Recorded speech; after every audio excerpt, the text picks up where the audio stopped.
ಎಲ್ಲರಿಗೂ ವರಮಹಾಲಕ್ಷ್ಮಿ ಹಬ್ಬದ ಹಾರ್ದಿಕ ಶುಭಾಶಯಗಳು. ನನ್ನ ಈ ಹೊಸ ಚಾನಲ್ನಲ್ಲಿ ಬರ್ತಿರೋ ಫಸ್ಟ್ ಮಿನಿ ವ್ಲಾಗ್ ಇದು. ಈ ವ್ಲಾಗ್ ಉದ್ದೇಶ ಏನಂದರೆ, ಇದು ವರಮಹಾಲಕ್ಷ್ಮಿ ಹಬ್ಬದೊಂದು ಮಿತ್ ಅಥವಾ ಮಿರಾಕಲ್ ಅಂತಲೇ ಹೇಳ್ಬೋದು.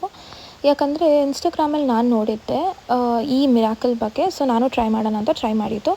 ಏನಪ್ಪ ವಿಶೇಷ ಅಂದರೆ, ನಾವು ಲಕ್ಷ್ಮಿ ಕೂರಿಸುವಾಗ ಯೂಶ್ವಲಿ ಲಕ್ಷ್ಮೀ ದೇವಿ ಕೆಳಗಡೆ ಅಕ್ಕಿ ಹಾಕಿ ಅದ್ರ ಮೇಲೆ ಲಕ್ಷ್ಮೀ ದೇವಿನ ಪ್ರತಿಷ್ಠಾಪನೆ ಮಾಡ್ತೀವಿ. ಸೊ ಏನಂದರೆ, ಯೂಶ್ವಲಿ 1 ಲೋಟ ಅಥವಾ 1.5 ಲೋಟ ಈ ಥರ ಅಳತೆಲಿ ಹಾಕಿರ್ತೀವಿ. ನಾನು 1 ಲೋಟ ಕರೆಕ್ಟಾಗಿ ಅಳತೆ ಮಾಡಿ ಅಕ್ಕಿ ಹಾಕಿದ್ವಿ. ಅಕಸ್ಮಾತು ದೇವಿಗೆ ನಮ್ಮ ಪೂಜೆ ಇಷ್ಟ ಆಗಿ ನಾವು ಮಾಡಿರೋ ಪೂಜೆ ಕಂಪ್ಲೀಟ್ ಅನಿಸಿದ್ರೆ, ದೇವಿ ತುಂಬ ಖುಷಿ ಪಟ್ಟಿದ್ರೆ, ದೇವಿ ನಮಗೆ ಒಲ್ದಿದ್ರೆ ಅಕ್ಕಿ ಹೆಚ್ಚಿರುತ್ತೆ ಅನ್ನೋದು ನಂಬಿಕೆ. ಸೊ ಅದನ್ನು ಟ್ರೈ ಮಾಡೋಕ್ಕೋಸ್ಕರನೇ ನಾನಿಲ್ಲಿ ವೀಡಿಯೋ ಮಾಡ್ತಾ ನಮ್ಮ ಅಮ್ಮನ್ನೂ ಕರೆದು ತೋರಿಸ್ದೆ. Even she was very happy. ನನಗೂ ತುಂಬ ಇದು ಶಾಕ್ ಅನ್ನಿಸ್ತು, ಮಿರಾಕಲ್ ಅನ್ನಿಸ್ತು. ಬಿಕಾಸ್ ನಮ್ಮ ಮನೇಲಿ ನಾನು ಕರೆಕ್ಟ್ ಒಂದು ಸಮಾನೇ ನೋಡಿ ಹಾಕಿದ್ದೆ. ಬಟ್ ಅದನ್ನು ತೆಗಿವಾಗ 1 ಲೋಟಕ್ಕಿಂತ ಮೇಲೆ ಆಲ್ಮೋಸ್ಟ್ ಗೋಪುರ ಥರ ನೀವು ನೋಡ್ಬೋದು, ಇಲ್ಲಿ ಎಕ್ಸ್ಟ್ರಾ ಹೆಚ್ಚಿತ್ತು. I was really very happy.